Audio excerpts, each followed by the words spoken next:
بیوی کی خوشیوں اور خواہشوں کا خیال رکھنا شوہر کی ذمہ داری ہے، کیونکہ وہ آپ کے علاوہ کسی اور سے نہیں کہہ سکتی۔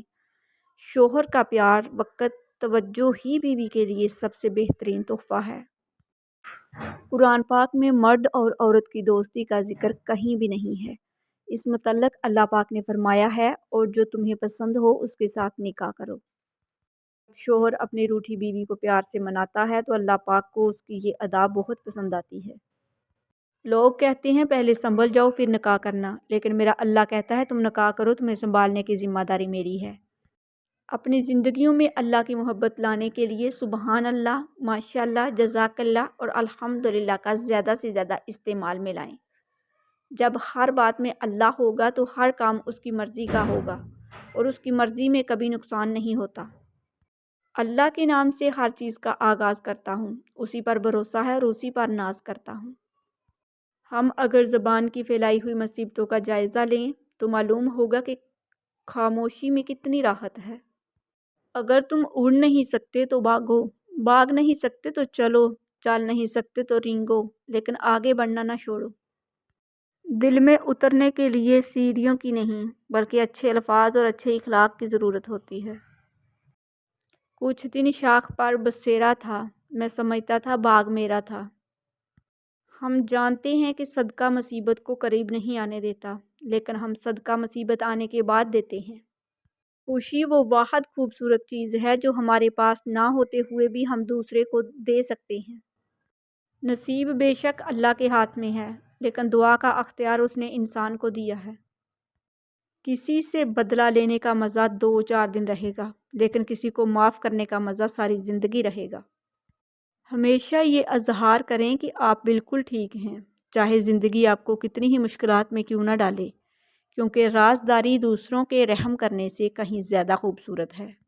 دوستی رکھو اہل علم کے ساتھ، غریب کی بات سنو ہمدردی کے ساتھ، خدا سے مانگو عاجزی کے ساتھ، بچوں کی پرورش کرو رزق حلال کے ساتھ، بڑوں سے بات کرو ادب و احترام کے ساتھ، بچوں سے ملو شفقت کے ساتھ، بات کرو عقل کے ساتھ، کامیابی پاؤ محنت کے ساتھ، زندہ رہو ایمان کے ساتھ۔ نرم دل لوگ بے وقوف نہیں ہوتے، وہ جانتے ہیں کہ لوگ ان کے ساتھ کیا کھیل کھیل رہے ہیں، لیکن پھر بھی وہ نظر انداز کرتے ہیں کیونکہ ان کے پاس ایک خوبصورت دل ہوتا ہے۔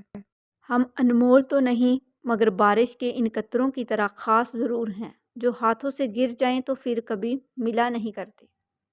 رات کی تنہائی میں خاموشی سے جب دعا مانگو تو لگتا ہے اللہ صرف میرا ہے۔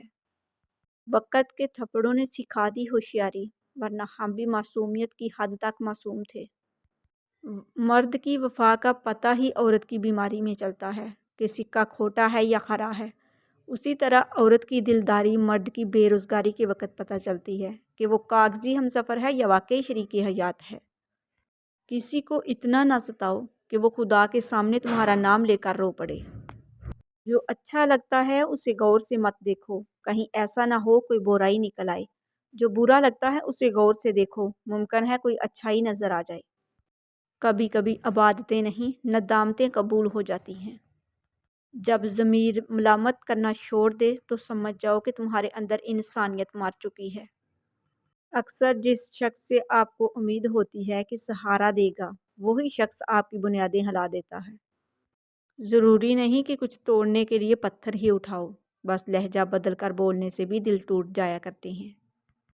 میرا تعلق بارش کی طرح نہیں تم سے کہ برسنے کے بعد ختم ہو جائے، بلکہ ہوا کی طرح ہے، خاموش مگر ہمیشہ تمہارے آس پاس۔ گلاب کا کوئی بھی نام رکھ دیا جائے مگر پہچان تو خوشبو سے ہی ہو جاتی ہے۔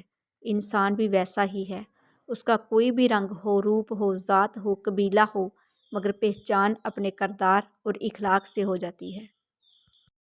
کسی کو صفائی مت دو اپنی سچائی کی، تم سچے ہو تو اللہ جانتا ہے، بس یہی کافی ہے۔ اپنے ارد گرد لوگوں سے ہمیشہ خوش اخلاقی سے بات کریں، نہ جانے جن سے آپ سختی سے مخاطب ہوں وہ زندگی کے کس تکلیف دہ مقام سے گزر رہا ہے۔ اللہ بہتر کرے گا، یہ وہ الفاظ ہیں جن سے انسان کی آدھی پریشانی ختم ہو جاتی ہے۔ بابے لوگ کہا کرتے ہیں جو لوگ ماضی کی یاد اور مستقبل کے اندیشے میں مبتلا رہتے ہیں وہ اپنے حال کو برباد کر دیتے ہیں۔